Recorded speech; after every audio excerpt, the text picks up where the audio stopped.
வணக்கம். ஒரு மகாராஜா இருந்தார். அவருடைய மாளிகையில், கோட்டையில் ஒரு நாள் திருடு போய்விட்டது. 4 திருடர்கள். 4 பேருமே கொள்ளையடித்த பணம், அந்த ஆபூஷணங்கள் எல்லாத்தையுமே பறிமுதல் செய்து விட்டார். அந்த 4 திருடர்களையுமே பிடித்து விட்டார்.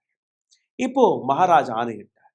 இவர்களை தூக்கில் ஏற்றுங்கள். 3 நபர்கள் அப்படியே கதறுகிறார்கள். எங்களை காப்பாற்றி விடுங்கள். சின்ன சின்ன குழந்தை இருக்கு. தவறாக இந்த திருட்டை செய்து ஆனால் இந்த 4 நபரில் ஒரு நபர் சிரித்துக் கொண்டு எக்ஸிகியூஷன் டே வந்துருச்சு. தூக்கில் போடுறதற்காக அடுத்தடுத்து ஒவ்வொன்றாக கொண்டுட்டு வர்றாங்க. தூக்கில் மாற்றாக இறந்து போய் இந்த மாதிரி 3 நபர்கள். ஆனால் அந்த சிரித்து கொண்டிருந்த அந்த திருடன் இப்பவும் சிரித்து கொண்டுதான். தூக்கில் ஏற்றக்கூடிய அந்த நபர், அந்த டீம், இதற்காக சிரிக்கிறவனுக்கு பயமெல்லாம் இல்லையா? நீ செஞ்ச காரியம் இல்லை.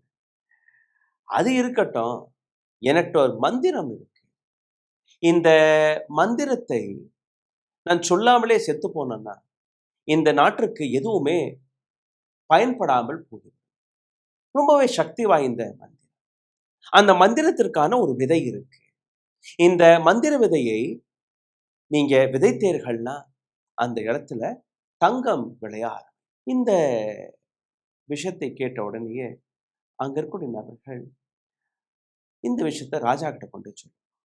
சரி, உடனடியாக அந்த நபரை தூக்கில போடுறதை நிறுத்தி விட்டுட்டு ராஜா கிட்ட போறார். இந்த மாதிரி அந்த 4வது திருடன் ஒரு மந்திர விதையை வைத்திருக்கிறானா, அப்படியே தங்கம் விளையும் என்று கூறுகிறார். சரி, கூட்டிட்டு வாங்க, நான் பார்த்துக்கணும், பேசணும். ராஜாவிற்கும் ஒரு பேராசை. அங்க போன உடனே இந்த திருடன்ட்ட ராஜா கேட்கிறார், உண்மைதான் அவனோட அந்த மந்திர விதை இருக்கா? ஆமா ஐயா, உங்கள்ட்ட ஒப்படைச்சிட்டு போகலாம்னு பார்க்கிறேன். ஆனா யாருக்குமே தெரியாத அளவில் நான் உங்கள்ட்ட காதுல வந்து சொல்றேன். சரி, வா, காதுல சொல்லு. இந்த திருடன் காதுல போய் சொல்றான், இப்போ என்னால அந்த விதையை உங்களுக்கு கொடுக்க முடியாது. சாயந்தரமா நீங்க தனியாக இருக்கும்போது உங்களோட அறையில வந்து நான் இந்த விதையை கொடுப்பேன். அதற்கான மந்திர சொல்லுகளையும் சொல்லுவேன். அதனால் என்னை சாயந்தரம் வரை விட்டுருங்க. ராஜா சரி, சாயந்தரம் தருதி 2-3 சிப்பாய்களை அந்த நபருடன் அனுப்பியிருக்கு. இந்த நபர் போய் அந்த விதையெல்லாம் எடுத்துட்டு ராஜா கிட்ட சாயந்தரமா வரும்போது எல்லாரையுமே வெளியில அனுப்பியிருங்க, நானும் நீங்களும் மட்டும்தான். ஓகே. இப்ப ராஜா கிட்ட அந்த மந்திரத்தை சொல்றேன்.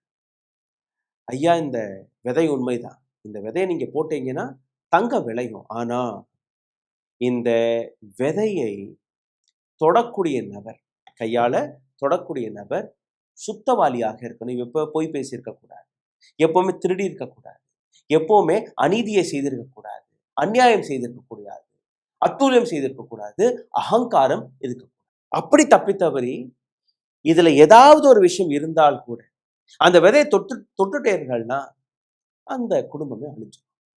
இன்னும் சொல்ல போனால் நீங்க இந்த விஷயத்தை கேட்டுட்டீங்க, உங்க காதுல இந்த விஷயத்தை பற்றி, இந்த விதையை பற்றி உங்களுக்கு தெரியும். இப்ப நீங்க இந்த விஷயத்தை வேறொருட்ட போய் சொன்னீங்கனாலோ அல்ல இந்த விதையை தொட்டுட்டீர்கள்னாலோ, அப்படி நீங்க தவறு செய்து அந்த விதை பழிக்காம போயிருச்சுன்னா உங்களோட குடும்பம் ரத்தம் கக்கி சாகும். இந்தாங்க ராஜா, நீங்க நல்ல மனிதர், இந்த நாட்டுக்கு எவ்வளவோ செஞ்சுட்டு இருக்கீங்க, இந்தாங்க விதையை பிடிங்க. ராஜா மறுத்துட்டார். இல்ல, நான் இது தொட. ஏன்னா ஒவ்வொரு ராஜாவும் அவர் வந்த வழியாக இருக்கட்டும், அவர் செய்த அட்டூழியங்களாக இருக்கட்டும், ஏதோ ஒரு வழியில அநீதி நிச்சயமாக செய்திருப்பார். ஊழல்கள் ஏதாவது செய்திருப்பார். ராஜாவுக்கு பயம், அவருடைய குடும்பம் ரத்த கக்கி சாகணும். ராஜா தொடர். சரி, ஒட்டுமொத்த அமைச்சரகத்துல ஒரு நபராவது கிடைப்பாரா என்று அலசி பார்த்திருக்கிறார். இப்படியாவது இந்த விதையை மண்ணில் பதிச்சு தங்கத்தை உருவாக்கலாம். அந்த சபையில இருந்த எந்த நபருமே அந்த விதையை தொட முன்வர. ராஜா ஒட்டுமொத்த மக்களிடம் போய் சேர்கிறார். யாராவது வந்து இந்த விதையை தொடும். யாருமே அந்த விதையை. இப்ப இந்த நபரை கொல்லவும் முடியாது, ஏன்னா தங்கம் போயிடும். அந்த விதையும் யாரும் தொடவில்லை, அந்த விதையை யாருமே பதிக்கவில்லை, அந்த தகவம் வரவில்லை. இந்த திருடன் தூக்கிலும் ஏற்றப்படவில்லை. அதாவது ஒரு சூழ்ச்சியான ஒரு வார்த்தையை போட்டு ஒரு கதையை அந்த நபர் தன்னோட உயிரையும் காப்பாற்றிக் கொண்டார். இரண்டாவது அந்த ராஜாவையும் கொலை அந்த ராஜா அவரை பற்றி மக்களுக்கும் தெரிந்துவிட்டது. இந்த ராஜா உண்மையான நபர் கிடையாது. இதே போன்ற ஒரு மகாராஜா தான் இந்த நாட்டில் இன்னைக்கு வாழ்ந்து நரேந்திர மோடி என்கிற இந்த ராஜா. இந்த ராஜாவிடம் பிஎம் கேர்ஸ்ல எவ்வளவு பணம் இருந்தது, அதற்கான கணக்கை கொடுங்க. சொல்ல முடியாது, நான் கொடுக்கவே முடியாது. உங்களுடைய வேலையை பார்த்துட்டு நீங்க போங்க. சரி ஐயா, இந்த எஜுகேஷன் மினிஸ்டர்னு ஒருத்தர் இருக்காரு, தர்மேந்திர பிரதான். பேப்பர் லீக்ஸ் எல்லாம் நடக்குது, 20க்கும் மேற்பட்ட குழந்தைகள் இறந்து விட்டார்களே, அதற்கான விளக்கத்தை கொடுங்க. சொல்ல முடியாது. தர்மேந்திர பிரதானும் அக்கௌண்டபிலிட்டி எடுத்துக்க மாட்டான், நானும் இதை பற்றி பேச மாட்டேன். சரி ஐயா, அவரை விட்டுருங்க. இந்த எத்தனால்னு ஒரு பிரச்சனை ஓடிட்டு இருக்கு. கோடிக்கணக்கான மக்களுடைய வாகனங்கள் பாலடைந்து போயிட்டு இருக்குது. கலப்படமான பெட்ரோல் டீசலை நீங்க வித்து கொண்டிருக்கிறீர்களே, அந்த நிதின் கட்கரி ஐயா அவருடைய மகனுக்கு தானே இந்த எல்லா லாபமும் போய் சேர்கிறது. அவரையாவது இந்த அக்கௌண்டபிலிட்டியை எடுத்துக்கொள்ள சொல்லுங்கள். கிடையாது, பதில் கொடுக்க முடியாது. சரி, ஹோம் மினிஸ்டர் மணிப்பூர், ராஜ்நாத் சிங் பெஹல்காம் தாக்குதல், ஆபரேஷன் சிந்தூர், பதில் கொடுக்க முடியாது.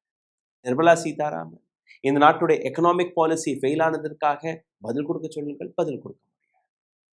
ஃபாரின் எக்ஸ்டர்னல் மினிஸ்டர் ஜெய்சங்கர் அவர்கள் பதில் கொடுக்க சொல்லுங்கள், கொடுக்க முடியாது. அப்ப இந்த நாட்டுல யார் தான் பதில் கொடுப்பார்? நாங்க பதில் கொடுக்க மாட்டோம்.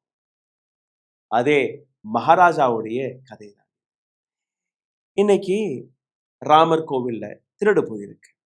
ராமர் கோவிலை பற்றி நீங்க பார்த்தீர்கள்னா, கடந்த 20 ஆண்டுகளாக இந்த ராமர் கோவிலை நான் மிக நெருக்கமாக மானிட்டர் செய்து கொண்டிருக்கிறேன். ராமர் கோவிலுடைய ஒவ்வொரு கோர்ட் ஆர்டர்ஸ்களை பற்றி நான் பேசியிருக்கிறேன். அங்க இருக்கக்கூடிய பல்வேறு வீடியோக்களை நான் எடுத்து காட்டிக் கொண்டிருக்கிறேன். அப்போ ராமர் கோவில் கட்டுவதற்கு முன்பு, வேர்டிக்ட் வந்ததுக்கு பின்பு, அதற்கு முன்பு எப்படி எங்க என்ன நடந்தது, முலாயம் சிங் அரசாங்கத்தில் என்ன நடந்தது, பிஜேபி அரசாங்கத்தில் என்ன நடந்தது, எப்படி அங்க லேண்ட் ஸ்கேம் நடந்தது, எல்லாத்தையுமே நாங்கள் போட்டிருக்கிறோம். அந்த லிங்கை உங்களுடைய டிவி ஸ்கிரீன்ல நான் போட்டிருக்கேன். குறைஞ்சது ஒரு 40-50 எபிசோடாவது நான் ஐயநாதன் ஐயா எங்களுடைய சேனல்ல நாங்கள் போட்டிருக்கோம். அப்போ இந்த விஷயத்தை பற்றி மிகவும் ஆழமாக நாங்கள் ஆய்வு செய்து இந்த பதவி உங்களுக்கு முன்பு எடுத்து வைக்கிறேன். இந்த வீடியோவில் உங்களை இன்னும் ஆழமாக கூட்டிச்சலுக்கு முன்பு ஒரு சிறு கோரிக்கை. எங்களுடைய சேனலை தொடர்ந்து முடக்கக்கூடிய வேலையை பார்த்து வருகிறார்கள். இதிலிருந்து மீட்டெடுப்பதற்காக உங்களுடைய உதவி தேவைப்படுகிறது. நீங்கள் செய்ய வேண்டிய ஒரு சில சாதாரணமான விஷயங்கள்: லைக், ஷேர், சப்ஸ்கிரைப் பட்டனை தட்ட மறக்காதீர்கள். இந்த சேனலை சப்போர்ட் செய்ய நினைக்கக்கூடிய நபர்கள் உங்களுடைய கேள்விகளை, கருத்துக்களை மறக்காமல் கீழே கமெண்ட் பாக்ஸில் எழுதுங்கள்.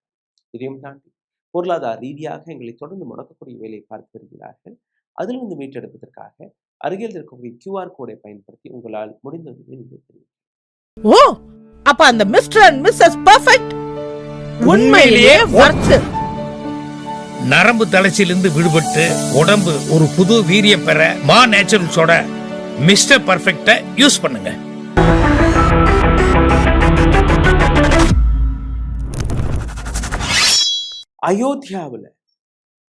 அயோத்தியாவை பற்றி, ராமர் கோவிலை பற்றி நீங்க ஒரு கேள்வி கேட்டுட்டீர்கள்னா நீங்க தேச துரோகி, நீங்க ராமர் எதிரி, நீங்க ஹிந்துத்வா எதிரி, நீங்க இந்த கோவில் எதிராக பேசக்கூடிய ஒரு நாஸ்திகர் என்கிற ஒரு வார்த்தையை போடுவார்கள். எப்படி நரேந்திர மோடியை பற்றி நீங்க கேள்வி கேட்டீர்கள், நீங்க ஆன்டி இந்தியனாக மாறிவிடுகிறீர்களோ, அதே போன்று ராமர் கோவிலை பற்றி நீங்க எக்ஸ்போஸ் செய்தீர்கள்னா நீங்க ஹிந்து விரோதியாக, சனாதன விரோதியாக மாறிவிடுகிறீர்கள். ஆனால் இன்னைக்கு நான் எடுத்து வைக்கக்கூடிய ஒவ்வொரு விஷயத்தையும் நீங்க கவனமாக கேளுங்கள், உங்களுக்கு புரிய வரும் எந்த அளவில் இந்த ஒட்டுமொத்த நாடகம் அரங்கேற்றப்பட்டது. அங்க நடந்த திருட்டு வேலைகள் ஒரு பக்கம், இன்னொரு பக்கம் VHP, Vishwa Hindu Parishad, RSS, BJP, இந்த 3 அமைப்புகளுமே எந்த அளவில் ராமர் கோவிலை வைத்து மக்களுடைய நம்பிக்கையை சிதைத்தார்கள். 2வது, அந்த நம்பிக்கை மற்றும் சிதிக்கவில்லை, அந்த ஒட்டுமொத்த ராமர் கோவிலை சூறையாடக்கூடிய வேலையை இவர்கள் பார்த்தார்கள். லேண்ட் டீல்ஸ் அங்க நடந்தது, ஸ்கேம்ஸ் நடந்தது. அனைத்திற்கும் மேல அந்த கோவில் கட்டுமான பணி நடந்து முடிஞ்சு, அதுல நடந்த ஊழல் வேற. இப்போ ஒரு தேதியை குறிக்கிறார்கள், முஹரத். இந்த முகூர்த்தம் போது நீங்க பார்த்தீர்கள்னா ஷாம்வேத் வித்யாலய் இன் பனாரஸ் காஷியில இருக்கு. 5ஆம் தேதி 2020ஆம் ஆண்டு அந்த ஃபவுண்டேஷன் டே. 22ஆம் தேதி ஜனவரி மாதம் 2024ஆம் ஆண்டு கோவிந்த் கிரிஜி அதற்கான தேதியை குறிக்கிறார். இனாகுரேஷன் டே. ஒரு கும்பத்தை கட்டாமல் கும்பாபிஷேகம் நடத்துவது இந்த கோவில்ல முதல் முறையாக இருக்கும். உலகத்தில் எங்கேயுமே அப்படி நடக்கும். இப்ப இந்த 2 நபர்களுக்குமே அரசாங்கம் பெரிய பெரிய பட்டமெல்லாம் கொடுத்தது. முக்கியமாக இந்த கோவிந்த் கிரிஜிக்கு ஒரு பத்மஸ்ரீ அவார்டையும் கொடுத்து விட்டார்கள். ஆனால் சம்பத் ராய் மற்றும் அனில் மிஸ்ரா ரெசிக்னேஷன் கொடுத்திருக்கிறார்களா? இவர்களுடைய தலைமையில தான் இத்தனை கோடி ரூபாய்க்கான திருடெல்லாம் நடந்திருக்கு. அதே சம்பத் ராய் அண்ட் அனில் மிஸ்ரா முக்கியமாக ஒரு கடிதத்தை எழுதியிருக்கிறார். இவர் கோவிந்த் கிரிஜி அவர்கள் அந்த கடிதத்துல எழுதின வார்த்தைகள் ஒரு குறிப்பிட்ட தேதியை கொடுத்திருக்கிறார்கள். அதாவது இந்த காலகட்டத்திற்குள்ள ஒரு நல்ல தேதியை எடுத்துக்கணும், பிராண பிரதிஷ்டா பண்ணணும், இனாகுரேஷன் பண்ணணும். ஏன்னா லோக்சபா எலெக்ஷன் 2024 லோக்சபா எலெக்ஷனுக்கு சற்று முன்பு இந்த ராமர் கோவிலுடைய திறப்பு விழா நடந்துச்சுன்னா ஓட்டை வாங்கலாம். அப்போ தெளிவாக அவர் எடுத்து வைத்த விஷயம், கணேஸ்வர் சாஸ்திரி இவர் தலைமையில் ஜனவரி 22ஆம் தேதிக்கான அந்த பிராண பிரதிஷ்டாக்கான அந்த தேதி குறிப்பிக்கப்பட்டது. அவருக்கு தான் இந்த பத்மஸ்ரீ அவார்டும் கொடுத்திருக்கிறார்கள். 2 கோடி ரூபாய்க்கான லேண்டை 14 கோடி ரூபாய்க்கு வித்தது. இது போன்ற ஏராளமான கதைகளை நீங்க கேட்டிருப்பீர்கள். ஆனால் எதற்காக ராமர் கோவிலை பற்றி எந்த விதமான அலிகேஷன் வந்திருந்தால் கூட அதற்கான ஆக்ஷன் எடுக்கப்படவில்லை. அப்ப யார் இந்த கூட்டம்? அந்த 4 திருடர்களா அல்ல ஒட்டுமொத்த ராஜாவுடைய மந்திரி சபைகளா? யார் இந்த நபர்கள்? நீங்க பார்த்தீர்கள்னா சஞ்சய் சிங்குடைய ஒரு ரிப்போர்ட் வெளிவந்தது. ஆம் ஆத்மி கட்சியின் எம்பி, ராஜ்யசபா. இவர் எடுத்து வைத்த ஒரு சில அலிகேஷன் நான் உங்களுக்கு எடுத்து காட்டுகிறேன். பட்சி வில்லேஜ் சதர் தஹசீல் அயோத்தியாவில் 1.208 ஹெக்டேர்ஸ் லேண்ட், அதாவது 12,080 ஸ்கொயர் மீட்டர் இதற்கான லேண்ட். இதோடைய விலை 2 கோடி ரூபாய். யாரிடம் இருந்தது? சுல்தான் அன்சாரியிடம் இருந்தது. அவரிடம் ரவி மோகன் திவாரி என்கிற நபர் போய், இவர் விஸ்வ இந்து பரிஷதை அதுல இருந்த ஒரு நபர், இந்த மாதிரி எங்களுக்கு கோவிலுக்கு இந்த நிலம் வேணும், கொடுக்குறீங்க. ஒரு இஸ்லாமிய கோவிலுக்கு தானே, எடுத்துக்கொள்ளுங்க, எவ்வளவு உங்களால குடிக்கும் போது கொடுங்க. 2 கோடி ரூபாய்க்கு அந்த நிலத்தை இவர் வாங்குறார். யாரு? ரவி மோகன் திவாரி. இந்த நிலத்தை வாங்கி 5 நிமிடம் கழித்து மறுபடியும் அதற்கு பட்டா போடப்படுகிறது. 18 கோடியே 50 லட்சம் ரூபாய். ஜஸ்ட் இன் 5 minutes 2 கோடி ரூபாய்க்கான சொத்து 18 கோடி ரூபாய்க்கு விற்கிறார். யார் வாங்குறா? அயோத்தியா வாங்குது. அயோத்தியா கோவில் நிர்வாகம் வாங்குது. யாருக்கு லாபம் போனது? இந்த திவாரி என்கிற நபருக்கு போகுது, விஸ்வ இந்து பரிஷதை சார்ந்து. இதே போன்ற இன்னொரு land, market value was 3 crores. மெஹத் முரளிதாஸ் அவருடைய இந்த நிலம் 3 கோடி ரூபாய்க்கான அந்த நிலத்தை 24 கோடி ரூபாய் கொடுத்து கோவில் நிர்வாகம் அந்த பணத்தை வாங்க. அலோக் பன்சலுடைய நிலம் வேல்யூ வாஸ் 9 crores. அந்த 9 கோடி ரூபாய்க்கான நிலத்தை 55.47 கோடி ரூபாய், 55 கோடியே 47 லட்சம் ரூபாய் கொடுத்து கோவில் நிர்வாகம் வாங்குறது. வேல்யூ எவ்வளவு? வெறும் 9 கோடி. இதே போன்று நீங்க பார்த்தீர்கள், அந்த பட்டியல் போய்க்கினே இருக்கு. மக்கள்கிட்ட போய் அவர்கள் அதிக விலைக்கு நிலங்களை வாங்கி 5 நிமிஷத்துல 2 கோடி ரூபாய், அப்படியே 18 கோடி ரூபாய். இந்த இடத்துல நீங்க பார்த்தீர்களா, வட இந்தியாவில் இருக்கக்கூடிய எந்த அரசியல்வாதி எடுத்துக்கொள்ளுங்க, 2ல இருந்து 10 லட்சம் ரூபாய் 5 லட்சம் ரூபாய் கொடுக்காத அரசியல்வாதியே இருக்க முடியும். பிசினஸ் மேன்களை எடுத்துக்கொள்ளுங்கள், எந்த பிசினஸ் மேனுமே இந்த கோவில் கட்டுமானத்தில் அதற்காக உதவியாக 5, 10, 20 லட்சம் ரூபாய் வரை யாருமே கொடுக்காமல் இருந்திருக்க மாட்டாங்க. டொனேஷன் வீதி வீதியாக, தெரு தெருவாக மக்கள் அள்ளி கொட்டினார்கள்.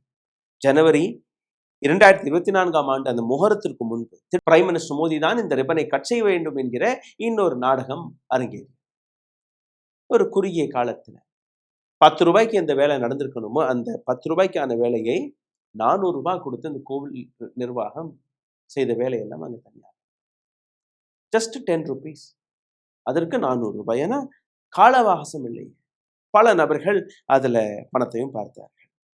இந்த இடத்துல நீங்க பார்த்தீங்கன்னா மொத்தம் வந்த சந்தா எவ்வளவு?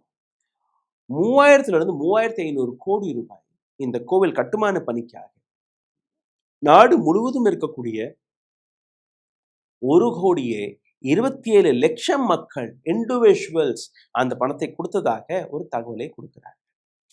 இதுல மேஜர் ஃபண்டிங் பீக் டைம் கலெக்ஷனுடைய பீக் டைம் 2020ஆம் ஆண்டிலிருந்து 2023ஆம் ஆண்டு த்ரூ விஹெச்பி விஸ்வ இந்து பரிஷத் பல கேம்பெயின்ஸ்களை நடத்தி ஆன்லைன் போர்ட்டல்ஸ்கள் வழியாக ஹுண்டீஸ்களை வைத்து இவர்கள் கலெக்ட் செய்த தொகை 3 வருடத்துல 3,500 கோடி ரூபாய். செலவு செய்தது எவ்வளோ? 51.4% இந்த கோவில் நிர்வாகத்திற்காக செலவு செய்திருக்கிறார், கட்டுமான பணிக்காக. சரி, மீதம் இருக்கக்கூடிய பணத்தை என்ன செய்யுது? அதை நாங்கள் பேங்க் டெபாசிட்ல போட்டு இந்த கோவிலுக்கான மெயின்டெனன்ஸ், இந்த கோவிலோட ஃபியூச்சர் டெவலப்மெண்ட்டுக்கான பிளான். இப்போ சமீபத்தில் ராமோத்சவ் என்ற ஒரு திருவிழா கொண்டாடினார்கள், அதற்காக 100 கோடி ரூபாய். ஸோ அந்த கோவிலில் வந்த பணத்தை நீங்கள் பாருங்கள், ஒவ்வொரு நாளும் வரக்கூடிய டெய்லி கலெக்ஷனை நீங்கள் பார்த்தீர்கள்னா 8லிருந்து 13 லட்சம் ரூபாய்.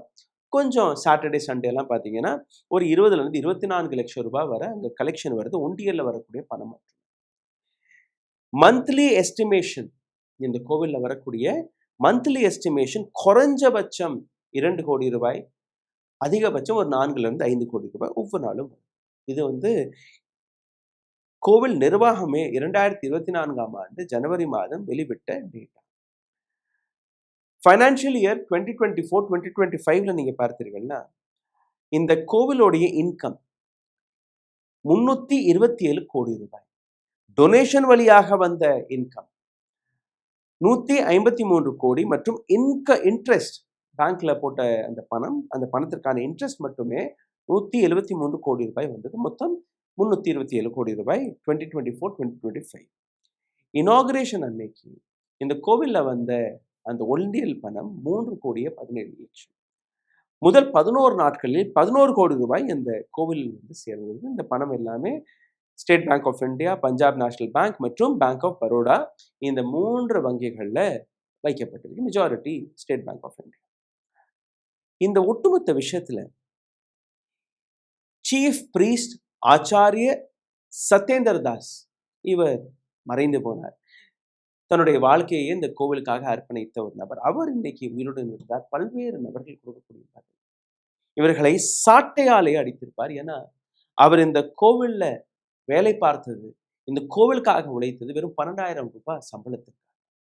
கடைசியில நீங்க பார்த்தீர்கள் வெறும் 100 ரூபாய் கூட அவருடைய சம்பளம் ஏறியது. இப்ப இந்த ட்ரஸ்ட் எல்லாம் வந்ததுக்கு அப்புறம் கடைசி அவர் சம்பளம் வாங்கியது வெறும் 35,000 ரூபாய். அவரை பிராண பிரதிஷ்டையும் போது வரவிடவில்லை. அவரை சம்பத் ராய் போன்ற நபர்கள், அனில் மிஸ்ரா போன்ற நபர்கள் அவர்களை அந்த கோவில் நிர்வாகத்திலிருந்து தன் கண்ட்ரோலில் தான் வைத்தார்களே ஒழிய, ஏன்னா அவர் ஒரு உண்மை பேசக்கூடிய நபர், இவர்களுடைய வண்டவாளத்தை தண்டவாளமாக்கி, அதனால் அவரை வரவில்லை. இந்த கோவிலை கட்டுவதற்காக கிட்டத்தட்ட 2000லிருந்து 3000 ஸ்ட்ரக்சர்ஸ், அதுல வீடுகள் இருந்தது, கடைகள் இருந்தது, ஹோட்டல்ஸ்கள் இருந்தது, சின்ன சின்ன கோவில்கள், எத்தனையோ 100 ஆண்டுகளாக அங்க இருந்த கோவில்கள், அதையும் இவர்கள் எடுத்து விட்டார்கள். ஏன்னா ஒரே ஒரு மொனோபொலி கோவில், ராமர் கோவில் தான் இருக்கணும், மற்ற இந்த சின்ன சின்ன கோவில்கள் இருக்கணும். பிசினஸ் பிளான் நீங்க பாருங்க. இது மட்டுமல்ல, இந்த இடத்தில் 2022-2023ஆம் ஆண்டு மட்டுமே அயோத்தியா டெவலப்மெண்ட் அத்தாரிட்டி ADA இந்த அட்மினிஸ்ட்ரேஷன் 1000க்கும் மேற்பட்ட கன்ஸ்ட்ரக்ஷன்ஸ்கள் எடுத்திருக்கிறார்கள் இல்லீகல் என்று கூறி. ஆனால் இவர்கள் செய்ததே இல்லீகல் டெமான்ஸ்ட்ரேஷன். அதற்கு பதிலும் கிடைத்தது. லோக்சபா தேர்தலும் போது எந்த அயோத்தியாவில் இவர்கள் ஓட்டை வாங்கிவிடலாம் என்று ஒட்டுமொத்த உலகத்தையே ஏமாற்றினார்களோ, அதே அயோத்தியாவில் இவர்கள் விரட்டியடிக்கப்பட்டார். எந்த ராமருடைய உண்டியலிலே கை வைத்தீர்களோ குறுகிய காலகட்டத்தில் அதே ராமரே இவர்களை கையும் களமாக பிடித்து மக்களுக்கு முன்பு கொண்டு வந்து நிறுத்திவிட்டார்.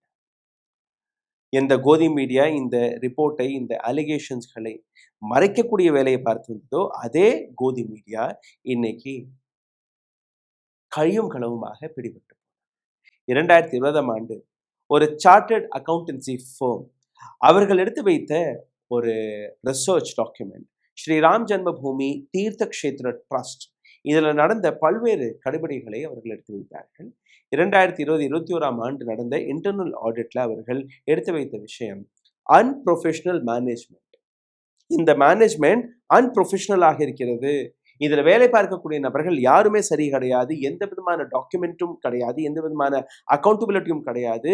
இந்த ஒட்டுமொத்த சிஸ்டமே ஃபெயில் ஆகி கொண்டிருக்கிறது. அங்கே வரக்கூடிய பணத்திற்கான எந்த ரெசிப்டும் அவர்கள் கொடுப்பதில்லை என்கிற இந்த அலிகேஷன் 2020ஆம் ஆண்டே அவர்கள் எடுத்து வைத்தார். அப்போ அந்த அலிகேஷனுக்கான ஆக்ஷன் அன்னைக்கு எடுக்கப்பட்டிருந்தால் இந்த திருட்டு இன்னைக்கு நடந்திருக்காது. எந்த எஸ்ஓபியையும் இவர்கள் சரியாக பயன்படுத்தவில்லை.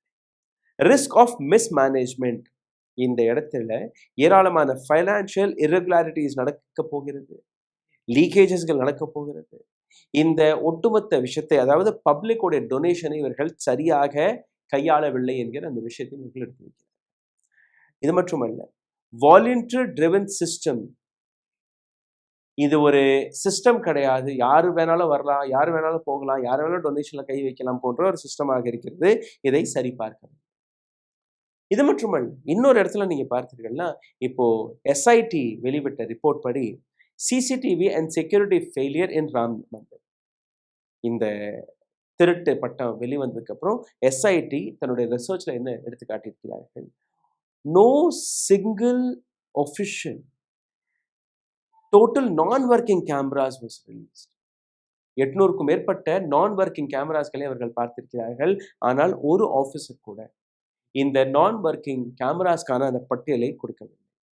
70க்கும் மேற்பட்ட திருட்டு இன்சிடென்ட்ஸ்கள் கடந்த 42 நாட்களில் நடந்திருக்கிறது. 42 days and 70. கிட்டத்தட்ட ஒரு நாளைக்கு 2 முறை திருடுகிறார்கள். ஏப்ரல் 27ஆம் தேதியிலிருந்து ஜூன் 5ஆம் தேதிக்கான இந்த சிசிடிவி ஃபுட்டேஜை அலசும். விசிபிளாக தெரிந்த விஷயம் என்ன? கேஷ் கவுண்டர்ல அப்பப்போ இது போன்ற நபர்கள் போறார்களா, அப்படியே அந்த கேமராவை மறைச்சிடுறது, இல்லை அதில் ஒரு துணியை போட்டுறது, அங்கிருந்து காசை களவாண்டு. இது மட்டும் இல்லை, இந்த இடத்துல அந்த சிசிடிவி ஃபுட்டேஜை டிஸ்டர்ப் செய்யக்கூடிய வேலையும் இங்கே வேலை பார்த்த நபர்கள் தான் செய்தார்கள். இது எல்லாமே இந்த எஸ்ஐடி ரிப்போர்ட்ல வரும். இதை தாண்டி மோடஸ் ஆஃப் ஆப்ரண்டி, எப்படி இந்த திருட்டை செய்தார்கள்? சிசிடிவி கேமராக்களை மறைத்து பணத்தை திருடி அங்கிருந்து அந்த ஹிடன் கேமரா வழியாக இது போன்ற பணத்தை எடுத்து செல்வது. இங்கே செக்யூரிட்டி லேப்ஸ் நீங்க பார்த்தீங்கன்னா, தொடக்கத்தில் கூறியபடி SOP was fail, CCTV camera was fail, unauthorised access was there. Sampath ராயோட டிரைவர் கையில இந்த கோவில் ஒண்டியலுடைய சாவி இருந்தது. அப்போ யார் இங்க அக்கௌண்டபிலிட்டி எடுத்துக்க முடியும்? யாரிடம் இந்த பொறுப்பை கொடுத்திருக்க வேண்டும்? எப்படி இந்த கோவில் நிர்வாகம் நடந்தது? எப்படி மகாராஜாவிடம் நீங்க போய் கேட்கும் போது, நீங்க கேள்வி கேட்டீர்கள், நீங்க தேச துரோகி, நீங்க கேள்வி கேட்டீர்கள், ராபர் துரோகி, நீங்க கேள்வி கேட்டீர்கள், நீங்க சனாதன விரோதி, இது போன்ற வார்த்தைகளை கூறி இந்த நாட்டு மக்களுடைய வாயை அடைக்கக்கூடிய வேலையை இப்ப இவர்கள் பார்க்க தொடங்கினார்கள். எதற்காக இதுவரை சம்பத் ராய், அனில் மிஸ்ரா போன்ற கைது செய்யப்படவில்லை என்கிற இந்த கேள்வி ஒட்டுமொத்த அயோத்தியாவில் மட்டுமல்ல, ஒட்டுமொத்த இந்தியாவில் மக்கள் கேட்க தொடங்கிவிட்டார். சிந்தித்து பாருங்கள், எந்த அளவில் இந்த நாட்டில் ஒரு நான் அக்கௌண்டபிலிட்டி என்கிற ஒரு அரசாங்கம் நடந்து கொண்டிருக்கிறது. எந்த கேள்வி கேட்டீர்கள்னாலும் நீங்க டுக்டே டுக்டே கேங், தேஷ் துரோகி, anti national, Naxal, urban Naxal, இது போன்ற வார்த்தைகளை கூறி உங்களை மிரட்டக்கூடிய வேலையை இவர்கள் பார்த்து வருகிறார்கள். உங்களுடைய வாயை அடைக்கக்கூடிய வேலையை பார்த்து பிரைம் மினிஸ்டர்ல இருந்து தொடங்கி home minister, defence minister, finance minister, education minister, health minister, petroleum minister, எந்த மினிஸ்டர் எடுத்துக்கினாலும் நாங்க எந்த விதமான பொறுப்பையும் எடுத்துக்கொள்ள மாட்டோம். அப்ப எதற்காக அந்த பதவியில் இருக்கிறீர்கள் என்கிற அந்த கேள்வியை நான் எடுத்து வைக்கிறேன். இந்த பதிவு கொஞ்சம் லென்த்தாக இருந்திருக்கும். நிச்சயமாக பல்வேறு விஷயங்களை நீங்க கேட்டு தெரிஞ்சிருப்பீர்கள். உங்களுடைய கேள்விகள், உங்களுடைய கருத்துக்கள் கீழே கமெண்ட் பாக்ஸில் நீங்க எழுதினீர்கள்னா இந்த வீடியோ ஏராளமான நபர்களுக்கு போய் சேரும். இந்த வீடியோவை பார்த்து கொண்டிருக்கும் போதே உங்களுடைய லைக், ஷேர், சப்ஸ்கிரைபை தட்ட மறக்காது. இந்த சேனலை ஏராளமான முறையில், வழிகளில் முடக்கக்கூடிய வேலையும் பார்க்கிறார்கள். அதிலிருந்து மீட்டெடுப்பதற்காக அருகில் இருக்கக்கூடிய QR கோடை பயன்படுத்தினீர்கள் எங்களுக்கு நீங்க உதவலாம். நன்றி, வணக்கம். ஓ, அப்ப அந்த மிஸ்டர் அண்ட் மிஸ்ஸஸ் பர்ஃபெக்ட் உண்மையிலேயே ஒர்த். நரம்பு தளர்ச்சியிலிருந்து விடுபட்டு உடம்பு ஒரு புது வீரியம் பெற மா நேச்சுரல்ஸோட மிஸ்டர் பர்ஃபெக்ட யூஸ் பண்ணுங்க. ஊடகம் கார்ப்பரேட் அரசியல்வாதிகளின் கைப்பாவையாக அடிமைகளாக இருந்தது போதும். இனி சாட்டை எடுத்து சுழற்றும் நேரம் வந்துவிட்டது. ஊடகம் பொதுமக்களாகிய உங்களுக்காக உங்களாலேயே இயக்கப்பட வேண்டும். ஊடக சுதந்திரத்திற்காக உங்களின் பங்களிப்பை இன்றே அளித்திடுங்கள்.